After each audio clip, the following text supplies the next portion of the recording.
something. Government under pressure to act as murders soar. Good evening and welcome to Primetime News on air and online at onespotmedia.com. I'm Archibald Gordon. And I'm Doreen Samuels. Also this evening, crime in Clarendon. Our reporter Kirk Wright is live from the parish, which has the third highest number of murders. Charged, another teacher faces the courts for the forced Vauxhall High School haircut. Part 3 of 9-Day Wonders. We investigate promises to regulate sidewalk vending and halfway trees. Science serving us. Educate us on how to improve GSAT science grades. In the business day, teach them why the insurance industry is batting for more education on lifestyle illnesses. There's also sports, bus commentary and weather in the primetime package, but before the break, the feedback question. What more can be done to curtail Jamaica's murder rate? Share comments online, facebook.com/television Jamaica and tweet at Television Jam. Stay with us. Primetime News returns after this break.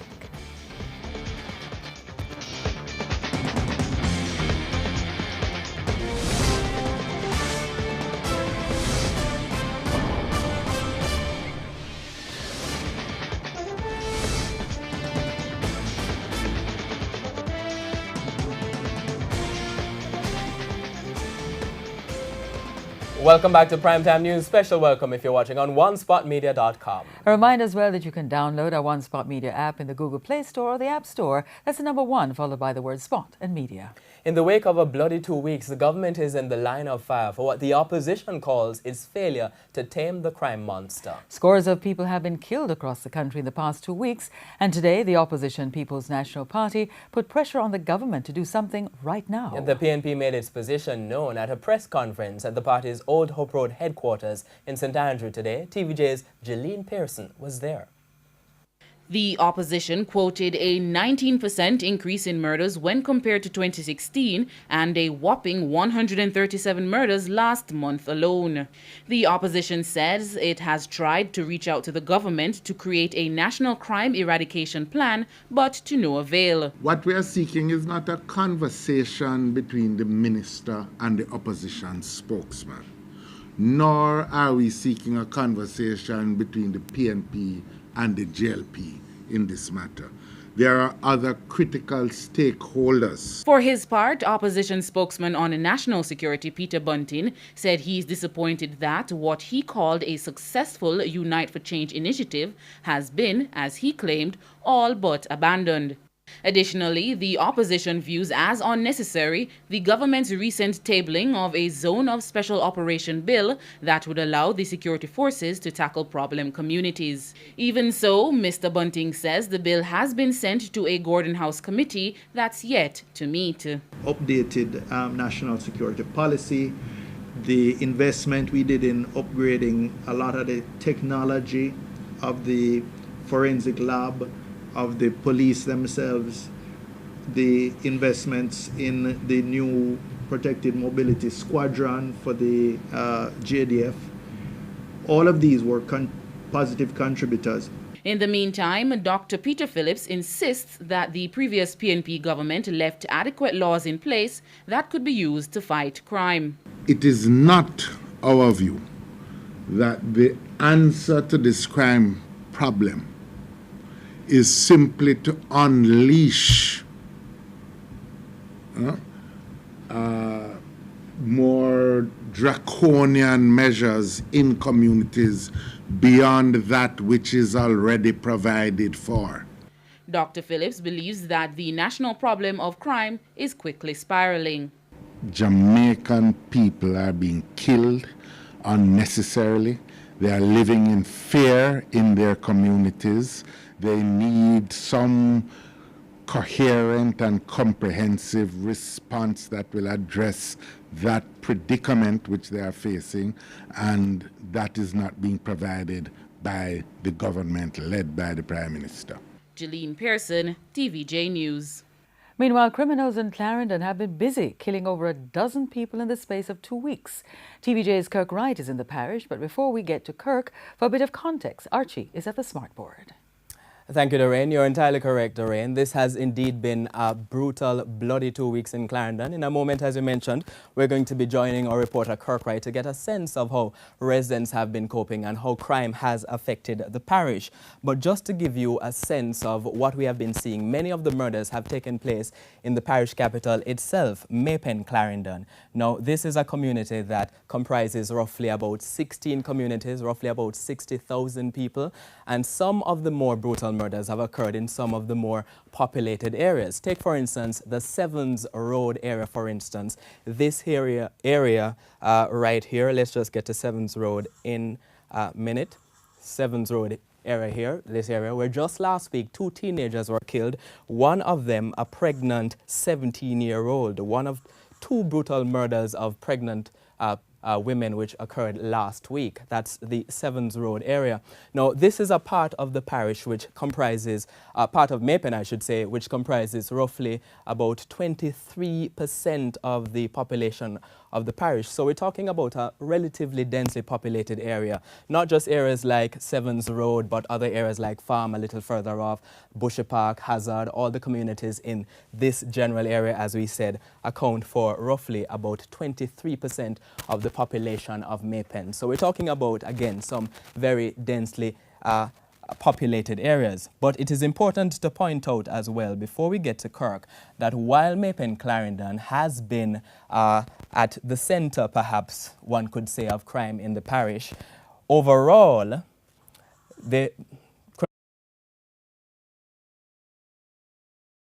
a sense of how many murders there have been, we have set up parish, each one of these pins representing a place where we've had actually not just single, sometimes double murders. Maypen, for instance, which is this area here, has had approximately about 5 murders. We've seen murders in other areas as well, double murders in Monymusk and murders out here in the Springfield area. Now, earlier I mentioned that we were going to be joining our reporter Kirk Wright. Kirk is on location now in Clarendon, getting a sense of how residents have been coping. Kirk, what have you been hearing?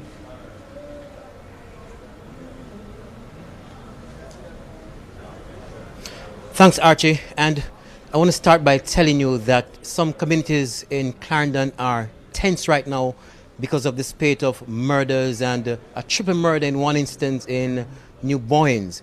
And I spoke with the superintendent earlier on, who shared some very interesting detail with me. I've learned today that these murders are reprisals and counter reprisals from gun for meat trade. And we have with us today to explain a little bit more as to what's really going on in Clarendon, what's really causing the violence and the killings. We have Superintendent Vendalyn Cameron Powell with us. Superintendent, can you share a little bit, what evidence do you have to support that the meat for guns trade is actually the thing that's causing the crime and the shootings in Clarendon? Yes, in the southern section of the parish, which is the A's community, stretched right down to Lionel Town, we realized that quite a number of farmers, some of them we were aware of, some of them we were not, losing goats, especially over a long time. And this has now triggered off quite a number of the murders we have seen since the month of June. Yes, so we are seeing situations where the thieves were being killed, and then you have the counter situation where persons connected to the thieves killing other persons for killing those thieves. So it is just going on and on. And I can tell you that we have actually recorded in that situation we are seeing about 9 of the 14. The triple, we have seen 2 double and 2 single ones. And that's connected to what our investigation led us to this meat for gun. We're also seeing where there is sale on the local market as far as St. Elizabeth, where some of these animals are taken by boat down to St. Elizabeth, and the market down there is very, very ripe. We're also seeing in the parish where straight gangsterism and criminality is creating mayhem in the Effortville, and we saw a double murder there and a single one. So for the month of June, 14 straight murders, which is very unusual since I'm here since last October. It's the first I'm getting this kind of activity from the criminals. Quickly, I'm sure business people and others would want to know what's been done. Are you doing anything different to kind of bring calm to the situation? Yes, we are trying our very, very best working with what we have. We have increased our patrols in the various sections, especially in the AIDS, newborns section, Money Musk and so on. What about the marine areas now? Yes, the section of the loose seaports, we have no place where we have a lot of loose coastlines, and we really need some activity there to take control. Yes. Thank you very much, Superintendent. We also have with us the Mayor of Clarendon, Mr. Winston Maraj. Mr. Maraj, we heard last week that several businesses have been asked to close as it gets to certain time of the evening. That is disrupting businesses and no doubt revenue for the council. Oh yeah, well, as you said before, the communities are now tense, very tense, especially those where we have been having all these killings taking place. And of course, the superintendent just spoke to you, and she has issued a notice that she'll be stopping all the permits for activities to go on, night activities and so on, and the little corner shops that where most of these things take place. If you look at most of the killings that have been happening, that's exactly where the victims were when they were killed. Yes, it does has implications for the corporation. The municipal corporation, you know, we do get some revenues for entertainment fees and all of that from these events. So yes, we'll be affected. But the citizens in the parish are more affected right now. I don't get the sense, Mayor, that the business people have come together and have said, you know, we're tired of this, we need to do something to fix it. You don't get that from them. Well, we are trying to have meetings, you know, different meetings with all the different communities, and including the business people. Because one businessman was killed at Hayes, at Newtown, last week, and I understand that was due to some robbery. That they thought he had money in a paper bag and all of that and so on. So yes, they just need to come together now and let us pool all our resources to see how we can tackle this monster. Thank you very much. There you have it from the mayor and the commander of the parish. And earlier the commander told us that we'll be having more marine support to help cauterize the problem here in Clarendon. Archie? Thank you, Kirk. And data show that more than 70 persons have been murdered in Jamaica over the past 12 days. 42 persons were killed during the corresponding period in 2016.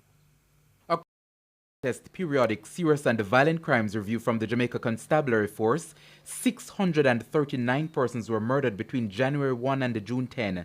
This is a 19% increase over the corresponding period last year, when 536 persons were killed. 137 persons were killed last month, the highest figure in May since the security forces operation in West Kingston in 2010. 20 children have been murdered since January, up from 16 last year. 54 women were killed during the period. The police statistics show the gun was used in nearly 80% of the murders recorded. However, the data show a reduction in other major crimes such as rape, robberies, break-ins, aggravated assault and larceny. In the meantime, the St. James Police Division had the highest number of murders. 122 persons have been killed in the parish since January. It was followed by St. Catherine North with 64, Clarendon 63, Westmoreland 61, St. Andrews South 49, Kingston West 40, Hanover with 33, while 28 killings happened in St. Anne. 2 murders were reported in Portland. And the police have seized 373 illegal guns since January 1.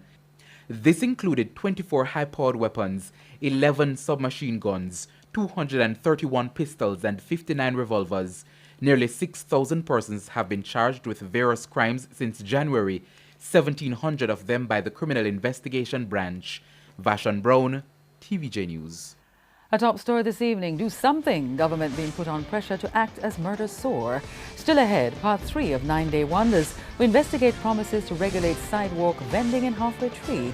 And in business news, teach them why the insurance industry is batting to do more education on lifestyle illnesses. We'll be right back.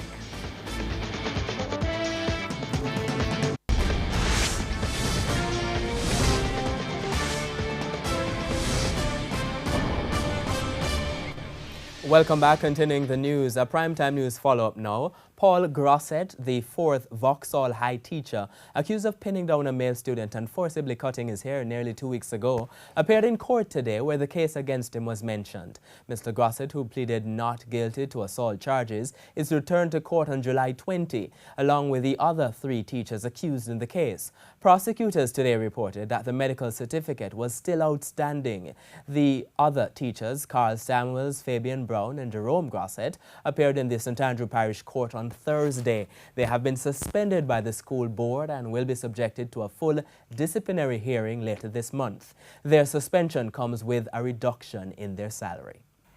It's the 3rd week of our new feature, 9-Day Wonders, where we look at plans by state agencies or officials that went nowhere after a big announcement or some initial action. Remember, you can tell us what to check upon by using the hashtag 9-Day Wonders and sending a tweet to @TelevisionJam, a message to facebook.com/TelevisionJamaica, or a text or WhatsApp message to the number 3810072. This evening, we explore the repeated declaration of a zero tolerance to illegal vending in Halfway Tree St. Andrew. Again, after the grand announcement, not much has changed. Here's TVJ's Herman Green. It seems like a cycle, a seasonal cat and mouse game between the authorities and illegal vendors. However, time and time again, successive heads of the Kingston and St. Andrew Corporation have said Halfway Tree in St. Andrew is an area where illegal vending would not be tolerated. In the past decade, what were described as major operations have been carried out in the parish capital, with successive mayors talking tough. In 2008, I want to make it quite clear that if ever we feel that the situation in Halfway Tree is going to become unbearable, then we will take whatever steps that we feel necessary to preserve the integrity of Halfway Tree Square. 2009, certain things are not up for discussion, and anybody falls out of line, remember, this is not a baseball game. You don't have 1 strike, 2 strike, or 3 strikes. 1 strike and you're out.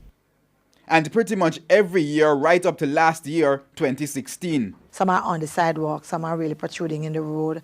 Some, for persons to buy from them, they are in the road. That also means that there are problems with vehicular traffic. But when TVJ News visited Halfway Tree recently, vendors were once again seen every and anywhere. These stalls adjacent to Mandela Park were erected in 2009 and are still being used. But additionally, vendors of clothes, food, technology accessories, just about anything you can think of line the sidewalks. Interestingly though, farm produce is usually sold here beside NCB. However, we were told off camera that since last week, the police have been clamping down on those vendors because of the garbage they usually leave behind. The other vendors are allowed to ply their wares at all hours of the day and night. But what of the zero tolerance approach announced repeatedly by successive administrations? What of the police who should be enforcing these laws? Pedestrians who are inconvenienced the most by the illegal practice believe nothing will change. They say it's just another 9-day wonder. Herman Green, TVJ News. The government says it's taking steps to free up bed space in public health facilities occupied by persons who are deemed social cases. These social cases are persons who have been discharged, but relatives have not come to collect them and they have nowhere to go. TVJ's Shamela Mitchell has been tracking this story and has more in this Primetime News follow-up. Health Minister Dr. Christopher Tufton says they're trying to find spaces in infirmaries to facilitate these persons. But the infirmaries seem to be having challenges. Take the St. Anne Infirmary, for example. We currently have 112. However, we're over our limit. We should have approximately 90. We sometimes go up to 115. And even so, assistant matron and registered nurse April Toller says there are about 40 more waiting to join them from the St. Anne's Bay Hospital and over 30 from the Poor Relief Department, all in the parish. But that is not the only parish having problems. Over in Trelawney, that facility is full to its capacity. Presently, we have 56 residents living here. Today, I'm doing an admission, making 57. And during the course of this week, I'll be doing 3 more admissions, bringing the capacity to 60. And that is the total we can hold at the Trelawney Infirmary. Because of this, the Ministry of Health had to rent space at the IC Allen Care Center on the same premises where the Trelawney Infirmary is to house the persons who were at the Cornwall Regional Hospital and taking up bed space. At the moment, we have 22 patients from the hospital here at this facility. They did not go to the St. James Infirmary because they did not have the physical space to take these patients. According to the Director of Nursing Services at the Cornwall Regional Hospital, who oversees the day-to-day operations, the relocation is only temporary. But for Nurse Toller, there is a bigger issue apart from space.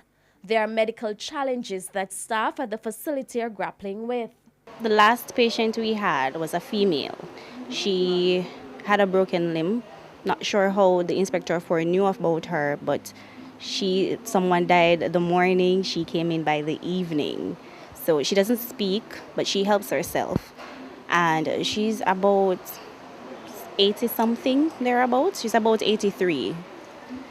When did she come in? She came here last month, and only to find out that she has a brother here. He's one of our residents who has a very rare kind of skin cancer. He's been here since last year. Currently, the facility does not have an ambulance to transport these persons to the hospital or the health clinic for care. They have to use a taxi. Not to mention loopholes in the system.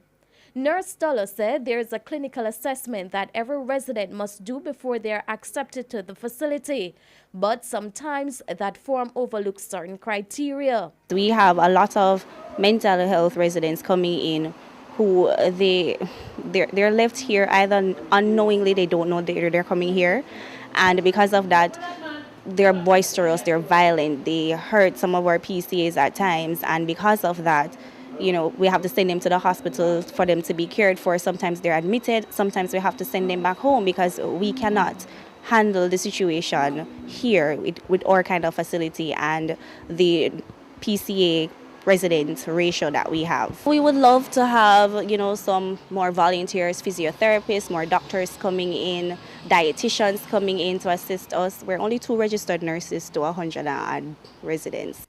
They also want to see an expansion of the facility and more staff added. Shamela Mitchell, TVJ News. Today we start a series of short features highlighting various aspects of Jamaican life during 55 years of political independence. The series starts with Earl Moxham tracing changes in the Jamaican population over the years. Jamaica went into independence in 1962 with a population just in excess of 1.6 million. This was a far cry from the 377,000 recorded in 1844, 6 years after emancipation.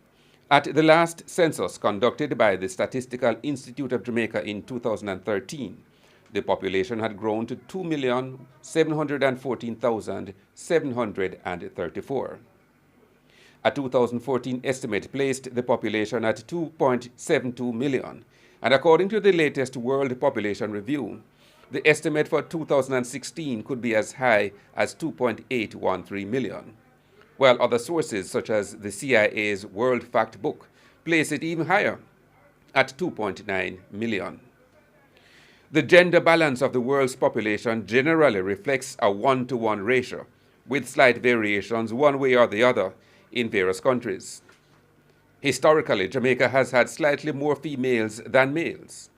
The World Bank estimates that in 1960, 51.9% of the population was female.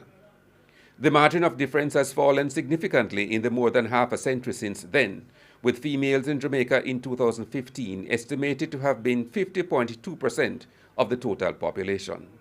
Earl Moxham, TVJ News. Just what should Jamaica do to effectively teach students science? The Education Ministry said students who sat the subject in this year's Grade 6 Achievement Test had weaknesses in applying deductive reasoning.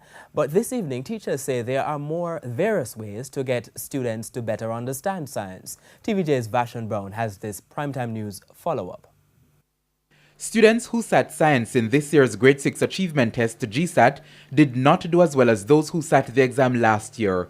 The subject saw a 4.5% decline. The Education Minister last week said there was an apparent weakness when students were asked to analyze or apply deductive reasoning in answering questions.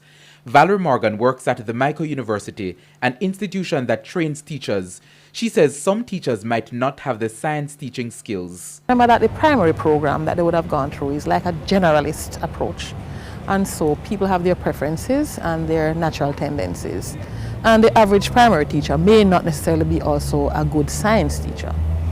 Also, when you look at the focus of GSAT, it's really about remembering. And that is why so much emphasis is placed on drill and practice. She adds that the teachers at the primary level should start to specialize in certain areas. Michael has started to do that, where primary education students specialize in a discipline like the science after the second year. Ms. Morgan points out that there may also be a need for changes to the learning environment to better teach science. There are no labs at primary schools, I don't know of any. And they learn in the typical traditional classroom. Desks are here, teachers stand there, and you try to teach the science processes in an ordinary classroom that is not configured for science learning. Windward Road primary students have done well in the sciences. In fact, this year, the students' overall average for performance in science is 76%. While it is a little below the 78% for last year, Grade 6 coordinator at the school, Richard Burton, says it is still above the national average, which is 64.7%. He says the school has a standard way of teaching science. Students, he points out, must first understand that science is really fun. Let's say that they're learning about force and so on. How is it that force is important to a child? How a child can apply knowledge of force to everyday situations. For example, they learn about simple machines. The broom is a simple machine, and so on. And they learn how these simple machines can be used in a way to make their task easier. Mr. Burton says there has to be greater focus in developing critical thinking skills in science. Science is a subject that is hands-on. You have to be able to get students to work in cooperative learning groups. You have to be able to get them to actually see how what they're doing can actually make a contribution to the society. Vashon Brown, TVJ News. In this week's Ray of Hope, the organization Children's First got a well-needed facelift recently. Over 100 staff members from corporate entity, the Victoria Mutual Building Society, volunteered to renovate the facility.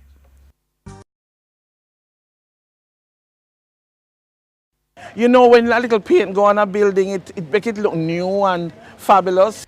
This is Children First's main office in Spanish Town, where around 50 students attend barbering and cosmetology classes. The non-governmental organization provides educational and counseling programs for children, and they're well needed. But of late, and the state of the compound provides a hint, Children First has itself been needing a bit of help. It's why Victoria Mutual Building Society stepped in recently. Part of our mission is to partner with our communities to improve quality of life. And so we see this as a partnership with the people who run, with Claudette and the others who run Children First. We are partnering with them to help improve the quality of life for the young people in our community. It is important to show the country that you're not only thinking about yourself, but the overall development and the smaller guy that's helping them where you can. Areas where classes are normally kept, like under these sheds, and inside were cleaned and fresh paint was applied to equipment and surfaces which were either bare or rusty.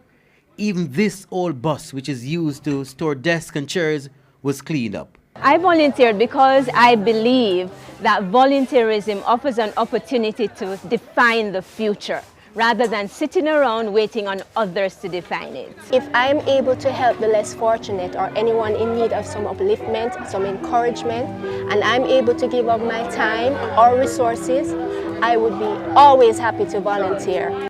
The area was bushed as well and bathroom facilities cleaned up. Because of our reality, the limited resources we have, we spend on programming, so the location is not necessarily bashy. So it really needed some paint and it needed cleaning up.